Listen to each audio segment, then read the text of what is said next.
If your child falls apart after a busy day, if loud spaces, rushed routines, or cluttered schedules seem to throw them into emotional overdrive, and you find yourself left in wondering, is it really supposed to feel this hard? Then this episode is for you. Today, we're diving in to the power of choosing less and how creating more space, more quiet, more calm in your home could be exactly what your emotionally intense child is craving. If you're ready to trade chaos for connection, stick around. You're in the right place. Welcome to Calm Connection Parenting. I'm your host, Jami Kirkbride, mom of 7, parenting coach, professional counselor, and wrangler of big emotions. If you're raising a highly sensitive child with intense emotions or challenging behaviors and wondering if you'll make it through without losing your mind, you're not alone. Around here, we're all about real-life parenting, sprinkled with a little humor and a whole lot of patience. So grab your coffee, trust me, you'll need it, and join me as we explore tips, stories, and faith-based strategies to help you bring more calm and confidence into your chaotic days. Let's do this. Ever notice how your highly sensitive child starts melting down after a packed day or a super active weekend? Well, you're not imagining it. For emotionally intense kids, less isn't just nice, it's necessary. Today's guest, parenting coach and mama of 4, author of a very new book that's out, Jenna Michael gets it. She's here to show us how scaling back your schedule, simplifying your home, and tuning out cultural pressure can actually lead to more peace and connection, especially for your uniquely wired child. If your family is living in overload, this episode is your permission slip to slow down. So let's welcome Jenna. Hi there. How are you today? Good. Thanks so much for being here with us. We'd love if you could tell us a little bit about you. I'm thrilled to be here. My name is Jenna Michael. I am a mom of 4. I had 4 babies in 5 years, and my kids currently range in ages 8 to 3 and in between there. I am a parenting coach, and I'm also an author, just like you mentioned, of a new book called Let's Choose Less. Oh, wonderful. And I love the title. It fits so well with what we want to talk about here today. So tell me a little bit. You're a mom of 4 children. Have you noticed that you have some kids that are maybe more sensitive or maybe their emotional needs are more intense?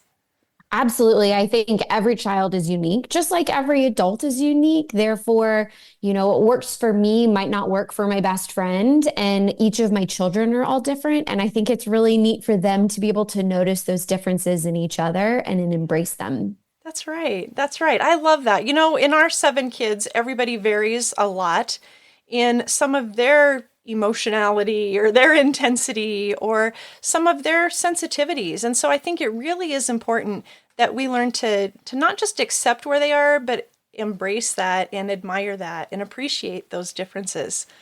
I'm sure you know that as a mom of many. I do. I do. It definitely makes things easier when you can have the emotional intelligence to be able to understand what is it that is informing the way that they're behaving and what emotions they're having versus just calling it bad behavior or big feelings or, oh, she's just the sensitive one. Like really looking into what information is providing that child's feelings. Yeah, because so much feeds into that, Mhm.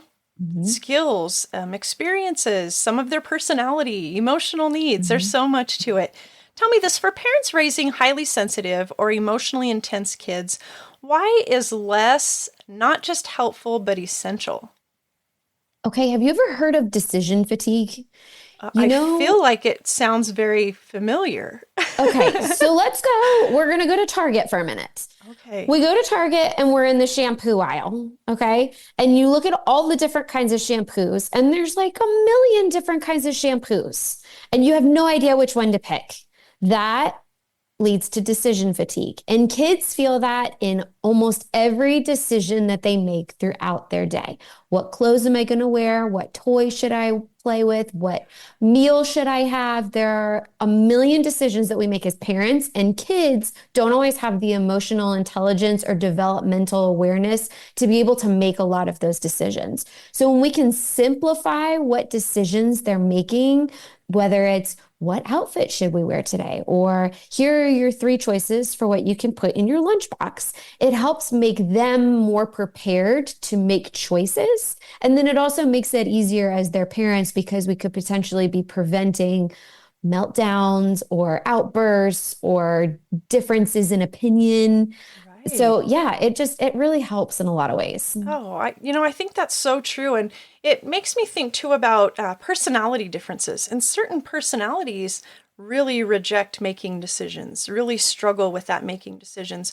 Mhm. Even certain diagnoses in children can be real avoidant of the unexpected, or when they're called on to do something, which can feel like a demand. And making a decision can even feel like a demand to a child. So I really like how you bring that into a parent's awareness. It's so important that we pay attention to that fatigue, as you call it. I think maybe I've had that since I was just a little girl. I think most of us have, and a lot of times we don't even realize it because it's Yeah. just a normal part of our daily rhythm. And we can handle it better as adults. But when you think about little kids and what else they might be piling on, are they tired? Are they constipated? Did they have the orange Right. plate instead of the red plate? Like there's so many things that could lead to Right. frustration. And when they have a little bit less to have to consider, it can make things clearer for them. Right. Oh, that's so true. So, what happens when our schedules and our homes are too full for kids who get overstimulated easily? Oh gosh, I mean, I think everybody gets really grumpy. I Hmm. think first thing that I would notice is if we're not getting along, if we're having trouble sleeping, if something really simple like, hey, let's put our shoes on is setting something in a negative way, if it's setting the child off, those are really good indicators that maybe we're doing too much. Maybe we just need a day to relax. Yeah. Maybe our calendar is just too full. I would say, in general, right now, parents tend, and you tell me if you have come across it differently, but for me, I think a lot of parents tend to be reactive instead of proactive when it comes to some of these decisions, especially with calendars, because we Right. feel like we're supposed to fit into the mold, the obligation that, oh, well, we need to get them into all of the activities because if we don't, somebody's going to question, well, why aren't they playing soccer? Or why did you not get your child in a sport? Or didn't you know extracurricular this? And there's just this sense of piling on that happens for us with our calendars, and that can Right. bleed over to our kids. Right. And I think that it doesn't always lend itself positively to our families. So if you notice that there's, just dissension in your family when it comes to how people are getting along or how people are feeling or sleeping, it's a really good indicator that maybe we need to slow down. Yeah. Oh, that's so true. What are some of the other early signs that maybe a child is overwhelmed, not just physically, but emotionally by all of the extra in life?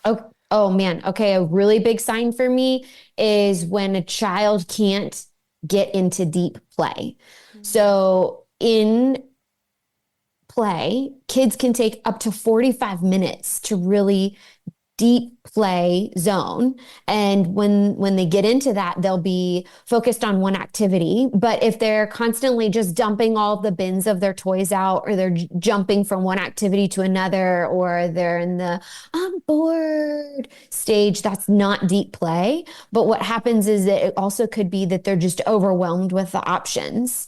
So some of the most deep play that I've ever seen kids have involves a stick or dirt or something Right. very simple. And so when we continue to pile on options, when we continue to have, multiple resources for them at hand, it just will make them jump from thing to thing. Yeah. Oh, that's so true. So we've talked a little bit about maybe how sleep might be affected. We've talked a little bit about how maybe their mood might be affected, maybe quick triggered, not very tolerant, maybe of siblings even or friends. Um, these are such good things that you point out, not engaging in play, really relax. I guess play kind of takes a level of relaxing, letting down and being able to engage in that. And that makes so much sense. Tell me this, what about practical first steps that parents can take to simplify life? Maybe they have an oversensitive, highly sensitive, emotionally intense child. How can they take those practical first steps to simplify? I would say, one, embrace the fact that your family is different than another family. We always are comparing ourselves to other families. We want to fit into these molds that we think that everyone else fits into, when really we're all different. We're all our own authentic selves. And when we can take off some of that pressure of, oh, I'm supposed to be like my neighbor or that other family at school, it definitely relieves a lot of the pressure to know that you are your own family. The other thing I would say is just a simple no. Whether it's no, we can't have a play date today because we already have 3 other things on our calendar. Or no, I'm sorry, you can't have dessert tonight because I know that if you have sugar after dinner, it's going to affect your sleep pattern. And it doesn't have to be a really big no, like, no, I'm sorry, great aunt, whatever, we can't come to Thanksgiving dinner. Right. Just a small, easy no. And then you can build up and practice it. But no is not a word that's in our regular vocabulary as parents when it comes to commitments or purchasing, and we're more of yes people than we are no people. Right. And so just a simple no might be a really good first step. Yeah, I think that's a great idea. Sometimes we just feel like the decision has to be made under pressure. And when it's made under pressure, we feel like we have to make it happen. And I know, there may be some parents listening, and I know our kiddo seems to be really triggered by the word no. And so I'm guessing some parents are already thinking, well, I know I couldn't get away with that. But you can say no without saying the word no. Yes. Do you agree? Absolutely. And there's a really nice way to say it. A friend of mine calls them smiling no's. And there's a really kind way to be able to say, I understand that this is what you want, but this might not be in your best interest right now. Or rephrase it in a way that might work best for your child or for your family, whoever you're talking to. But we are so ingrained to be people pleasers. Yes. And we're so afraid that if we say no, or if we draw a line in the sand, if we create a boundary, we're going to be shunned and we're going to be, social outcasts. Oh, they said no to a play date. When really, I think a lot of parents have a lot of respect for other adults who say no to things. Hey, you know what? I'm really stretched thin right now. I just don't think I have the bandwidth to add something else to my commitments list right now. Being vulnerable and honest, versus just, oh yeah, I'll figure it out. I'll make it work. Yeah. We can try. And I think it's important too, because we model for our kids what self-care and what setting boundaries might look like. And so even though it may feel uncomfortable to say no, learning how to say those no's in pleasant ways. You mentioned, saying them with the smile on your face. What did you call them? The smiley no? Yes, smiling no. Sometimes we have to even be creative with kiddos who get easily triggered. Oh man, that is such a great idea. I wish it would work today, but we might have to try that another time. Or, there's creative ways that we can teach our kids how to say no respectfully, kindly, in relation to knowing our own limits, for them to know their own limits. Because if we can model that for them, they can learn how to respectfully operate within their limits. And I know you have so many other good things for us to talk about. We're going to talk about physical environment in just a minute. But first, I would like to share this. Parenting a uniquely wired child can feel isolating, right? While other parents are talking about typical tantrums and bedtime battles, you're navigating emotional meltdowns, sensory overload, or challenging behaviors that many people just don't understand. It can be frustrating when the advice you hear just doesn't fit your child, and even harder when you feel like you're alone in the journey. But here's the truth. You don't have to settle for just surviving. In the Calm Connection Parent Coaching Program, I'll help you understand your child's unique wiring and give you faith-based practical strategies to not only manage the emotions and challenging behaviors, but actually help your whole family thrive. With video course, workbooks, a supportive community, and weekly coaching calls, you'll get personalized support every step of the way. If you're ready to stop feeling alone and start finding real solutions that work for you, your child, and your family, then visit calmconnectionparent.com to learn more. Together, let's move you from surviving to thriving. Let's do this. We're here with Jenna Michael, and we are talking today about choosing less and how sometimes choosing less really is best. And we've talked a little bit about kind of the highly sensitive child, maybe the emotionally intense child, and some of the overwhelm that can come from busy schedules or decision making. But sometimes I think it relates to the physical environment and maybe the clutter or the noise or the transitions that are in play. So Jenna, tell us, what role does the physical environment play in how intense kids regulate their emotions?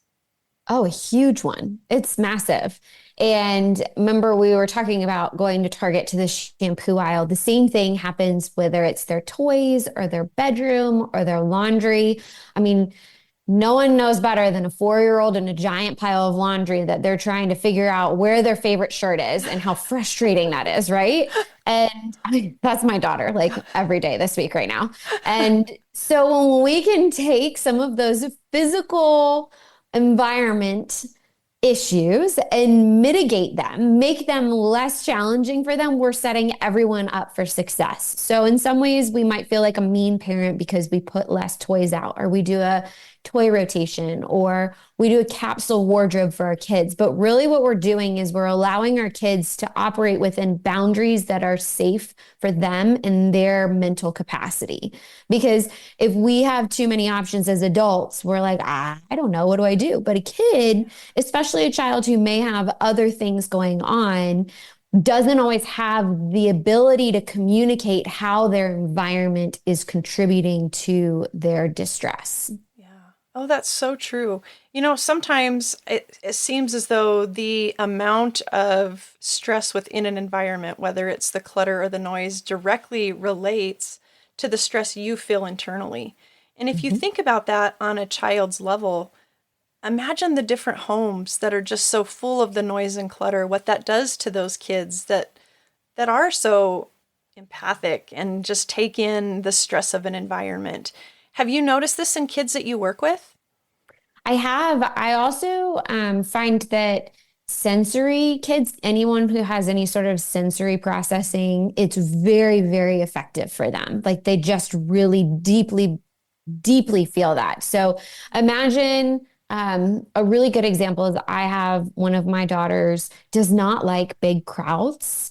She always says that they're too loud for her. There's too many people. They're too close. She doesn't like that feeling. And her behavior definitely will result in when we're in those environments. And it wasn't until she was a little bit older that she could really say that. But when we were taking her places that weren't setting her up for success, imagine like a school cafeteria. It's like her worst nightmare because it's lots of people, a big environment, it's loud, and that's just not what's going to set her up for success. So being able to know your child and know when you're going into some of those environments, if it's going to result in a positive or negative reaction, is also really helpful.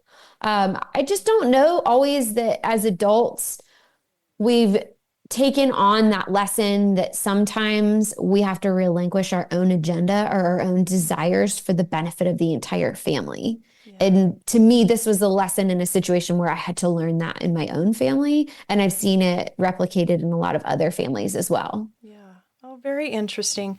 Tell me, can you share an example how saying no to something actually created more space for connection in your own home or in your own family?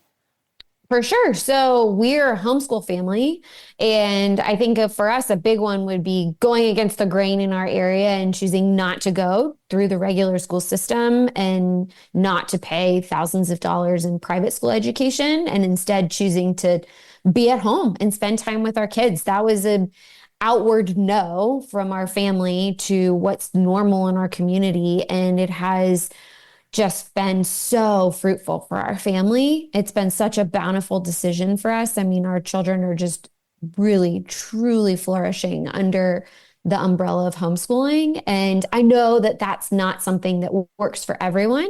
So the other thing I would say is that when I learned that I needed to say no to what I felt I was supposed to be doing versus what I felt was right for my family, because there is a difference. Because a lot of times you feel this imposed pressure from society or advertising or mom groups or social media, my goodness.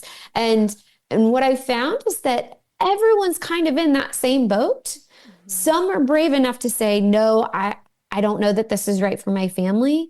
And a lot of times, again, we go back to just wanting to be people pleasers and do what we think is right versus being brave and saying, no, this is what would work better for our family. Right. So for us, a big one was school and saying no to that. And we may not homeschool for forever. And we've opened ourselves up to that idea that this is what works well for our family right now. And we're embracing that. Right. Very good. Now, the title of your book, tell us a little bit about that and some of the highlights of your book, because I know there's going to be people here that are interested. I know I am. Well, I hope so. I mean, I'm biased. I think it is a pretty good book. So the book is called Let's Choose Less, and it's a young family's guide to simply living. And I was very purposeful in saying simply living versus living simply, because the goal is not to get rid of everything in your house. The goal is not to declutter everything. The goal is to focus on your values and how that applies to your calendar, to your finances, and to your physical items inside of your home. So we talk through my family story of simplifying and how we discovered our own family value system and created a family mission statement, and then how that has applied to every avenue of our family life. And maybe it might be applicable to somebody else's family. There's a lot of open-ended questions. So there's no you shoulds or you should buy or do this. Yeah. And then I go through pregnancy through age 5, and I try my best to simplify each of those ages for families. So what do you really need when you fill out a baby registry? What kind of postpartum supplies are really helpful? What do you need to put in your hospital bag? Or what does a 1-year-old need for their first birthday? Or how do I create a capsule wardrobe for a 3-year-old? Or what would a 5-year-old like for their birthday? And then at the end, we talk about gift giving. How do I communicate my family values to extended family members or kind friends who want to gift our family things that might not fit into that? Yeah. And then also, how do we take this show on the road, and how do we travel with all of this idea of a simplified household? Right. What do you think for you was the biggest change that you made to choose less or to live more simple? The first thing is the stuff. I really, really, really had to crawl out from underneath of all of the baby and toddler stuff. And I talk about it a lot in my book. And I talk about it when I speak at events. I call it just the preschool plastic, because there's so much of it. And to be honest, the plastic toys with batteries and lights do not fall into our value system at all. So it was really hard for me to be like, thank you so much for this really cool flashing toy that has batteries that makes a lot of noise that really stresses everyone out. We don't want it. We can't use it. Like, it just doesn't add value to our house. So it's a constant process. You never arrive, which that sounds really negative, but truly it's actually a really fun thing, because you constantly get to be working at it. You constantly get to walk in a room and be like, what should I get rid of today? And so pulling myself out from underneath of all of this stuff and looking at what do I really need versus what's really nice to have, and separating that out. And then also, how does that apply to our outside life? How do I look at our calendar, or how do I look at our finances and apply the same mentality to those as well? For our finances, one of the things that we did was we noticed that we spent almost no money on self-care, yet health was part of our value system. So how do we take and shift where we were spending money, like on TV or cable subscriptions, and invest more in self-care, like physical therapy after having 4 babies and needing some help with that, or mental health, or a babysitter so we could go on a date night. So All really cool Right. things. Yeah. Yeah. So it's really cool how it can kind of transfer to all aspects of your life. Yeah. I think that's so important because I know so many of the families that I work with, people listening to this podcast, already feel so overwhelmed, maybe even a little bit burdened and just overstimulated by all that's going on in their child's needs, this emotional intensity. And it's so easy to just try to survive instead of really thrive. And that's what I Hmm. really like about what you're sharing is that it's that reminder that we're choosing less because in the less, we're finding the things that really matter. There's We're more. finding those Yes. things we value. And it doesn't have to be a load of everything. It's the select that we choose. And for kiddos who operate in this overstimulated, overwhelmed mode, they rely on us for that. They don't have their own system that helps sort that out. They don't have that. Sometimes they don't even have that internal filter that filters out the things that don't matter. And so their brains are busy, whether it's with the clutter in the house or the mess in their closet or the busy calendar that keeps them constantly on the run. They don't have the skills to say, hey, this is too much. We need to cut back a little bit. And they are relying on us for that. And I think as much as we may fall into being people pleasers, really having eyes for how can I help my child function best? How can I help Mm. our relationship be healthier? How can I help our family function in a healthy, honoring way, that builds connection instead of frustration?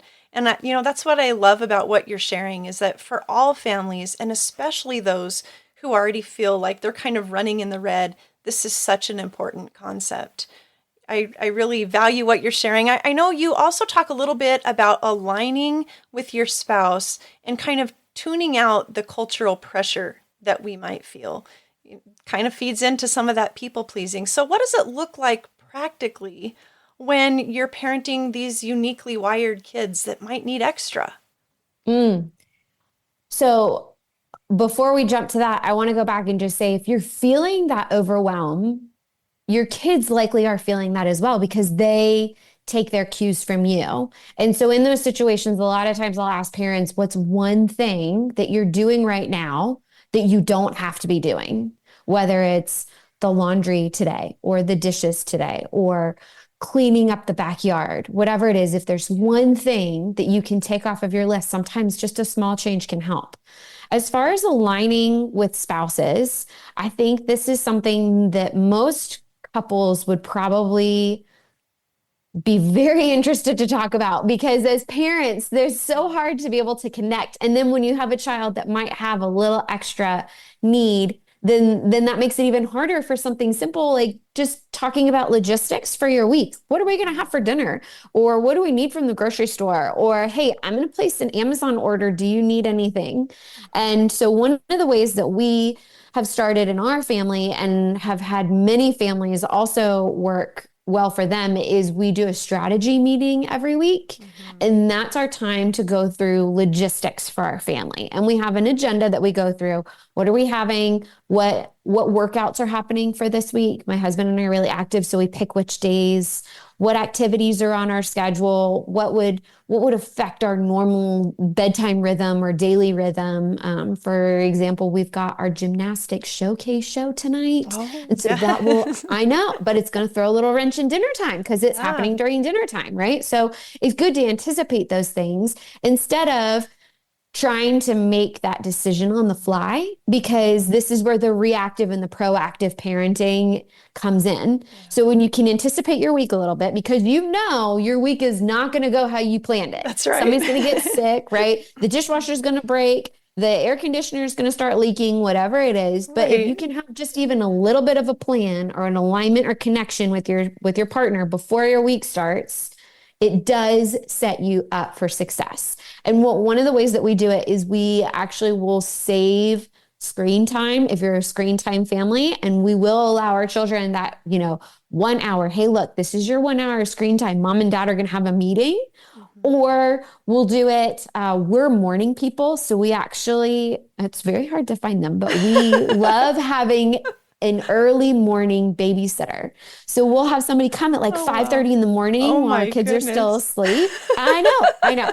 But if you try and have a meeting with me at 8 p.m., it's not going to happen. Yeah. And so we'll go for a walk and we'll do early morning time together before the kids are awake. And that makes a big difference because you have to ask yourself the question of, do I have a marriage-centered family or do I have a child-centered family? Yes, your children have needs and they may outweigh whatever it is that's happening in your family.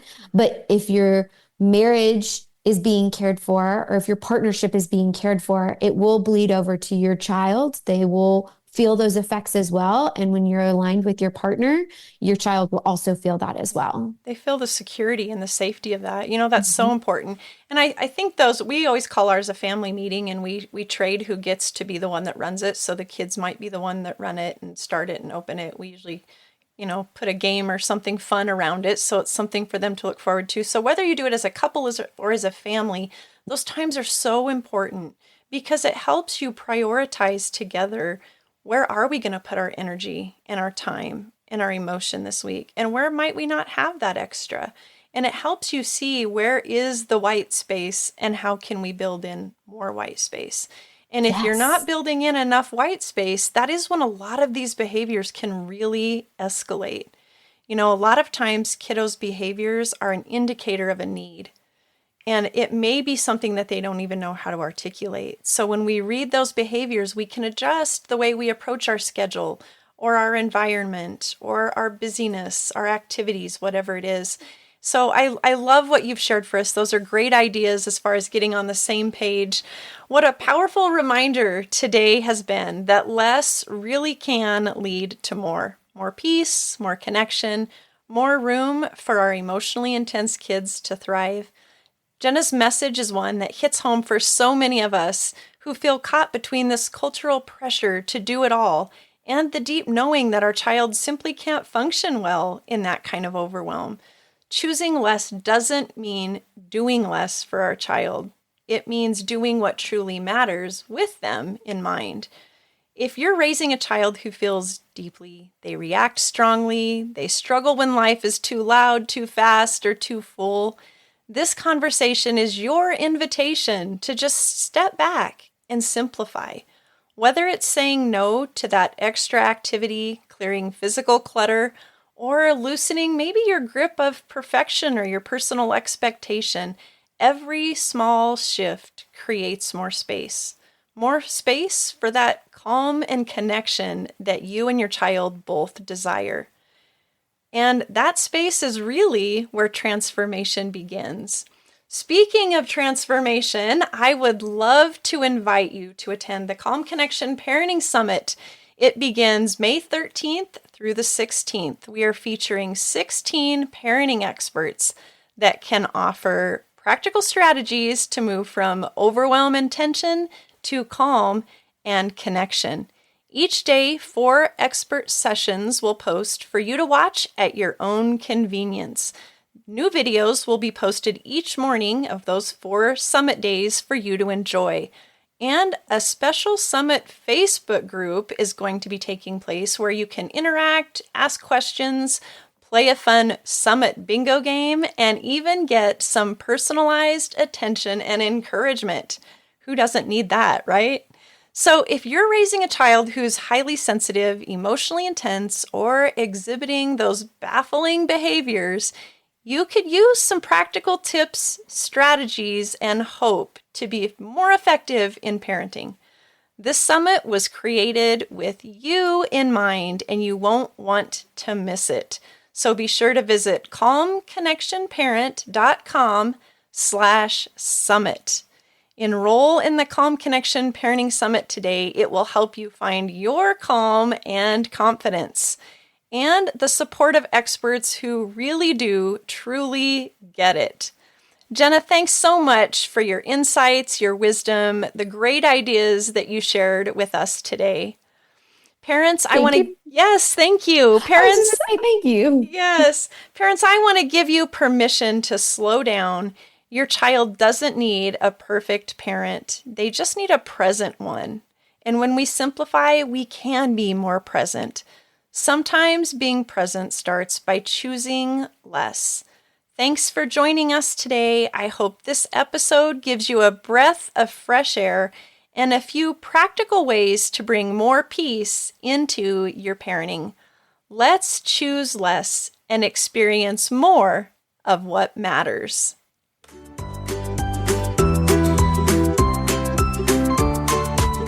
Thanks for hanging out with me today. Just remember, you've got this. And on the days you don't, well, we're in this together. Take a deep breath and keep building those heart-to-heart connections. If you found this episode helpful, please share it with a friend who might need it too. And don't forget to connect with us at parentingwithpersonality.com or in our Parenting with Personality Facebook support group. We'd love to continue supporting you there. Until next time, keep calm and parent on.